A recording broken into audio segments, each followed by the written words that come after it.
Este vídeo tem por objetivo apresentar o módulo de contrato e suas principais funcionalidades.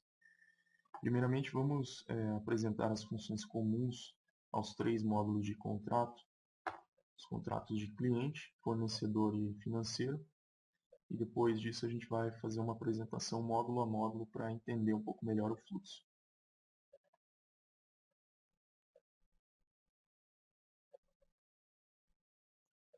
Bom, a cara do módulo de contratos é igual para os três módulos, tanto o contrato de financeiro, quanto cliente e fornecedor. Ele tem essa mesma estrutura, essas mesmas funcionalidades, e aqui do lado é que a gente vai notar uma pequena diferença entre os três. Bom, aqui eu abri o contrato de clientes, mas ele basicamente tem as mesmas funcionalidades aqui. Então vamos explicar um pouquinho, passar rapidinho aqui só para entender para que serve cada uma delas. E depois eu vou inserir um contrato de cliente para a gente entender melhor o fluxo. Bom, aqui a gente tem um botão de inserir e excluir para manipular novos contratos e excluir contratos que não são mais utilizados ou que porventura tenham sido cadastrados incorretamente. Aqui a gente tem um botão de revisão. A gente consegue ativar um contrato, criar uma nova revisão, ou seja, duplicar o contrato já existente com todas as informações contidas nele.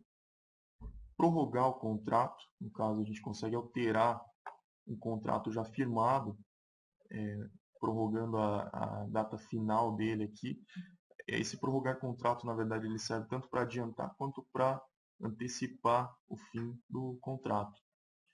E a aplicação de reajuste, que vai aplicar um reajuste percentual sobre todos os itens do contrato de acordo com o índice de reajuste informado pelo usuário. Aqui a gente tem as funcionalidades de workflow, que já são bem conhecidas, porque utiliza outros módulos de, por exemplo, pedido de compras, requisição. Aqui a gente tem um histórico de alterações, então cada alteração que a gente realiza no contrato é armazenado aqui nessa tela e o usuário posteriormente pode estar visualizando isso daqui. E aqui a gente tem uma telinha de um botão para fazer as configurações, pré-configurações de utilização do módulo de contratos. Então aqui um cadastro de grupos que informa os três tipos de contrato. Isso aqui não vai ser utilizado pelo usuário, tem um acesso restrito só ao administrador do sistema. Então aqui a gente tem contrato de clientes, de fornecedores e financeiros, é mais para entender a estruturação. Aqui a gente tem um cadastro de tipos de contratos. Então aqui é interessante mostrar que a gente pode ter vários tipos de contrato para cada grupo de contrato. Por exemplo, aqui eu tenho dois contratos de financeiro, mas um é para financiamentos gerais e outro é para leasing. E aqui pode ser configurado de acordo com a necessidade de cada empresa, né? Então, por exemplo, para financiamentos gerais, ele pertence ao grupo de contratos financeiros e ele utiliza o workflow aprovar contrato, que está amarrado ao aprovador Rodrigo.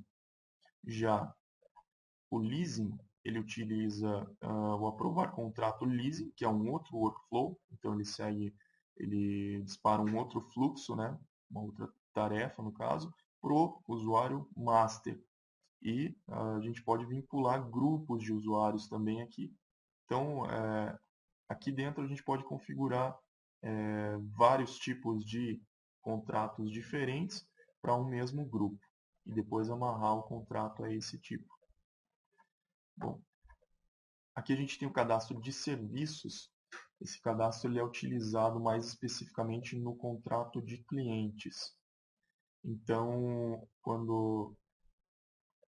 por exemplo, eu fiz aqui um pequeno cadastro exemplificando serviços de informática. Então, consultoria, manutenção de equipamentos, desenvolvimento e serviços gerais de informática. Aonde que a gente vai utilizar esse cadastro de serviços? Quando a gente fizer um contrato de clientes, amarrar a um determinado item aqui, no caso vai estar preso ao estoque, essa informação, ao cadastro de estoque. E aqui a gente pode vincular ao tipo de serviço, por exemplo, uma consultoria, e informar o valor. Então esse cadastro aqui ele é utilizado somente no contrato de clientes. E por fim, a gente tem o cadastro de status do workflow. Isso aqui vai depender muito de cada workflow, quais os status que a gente quer utilizar. E aqui a gente tem os mais utilizados. Então, aberto, enviado para análise, aprovado e reprovado. Se porventura o cliente quiser cadastrar novos status para utilizar nos seus workflows, não tem problema. Depois isso aqui pode ser vinculado ao contrato e vai aparecer aqui no status de cada um dos contratos.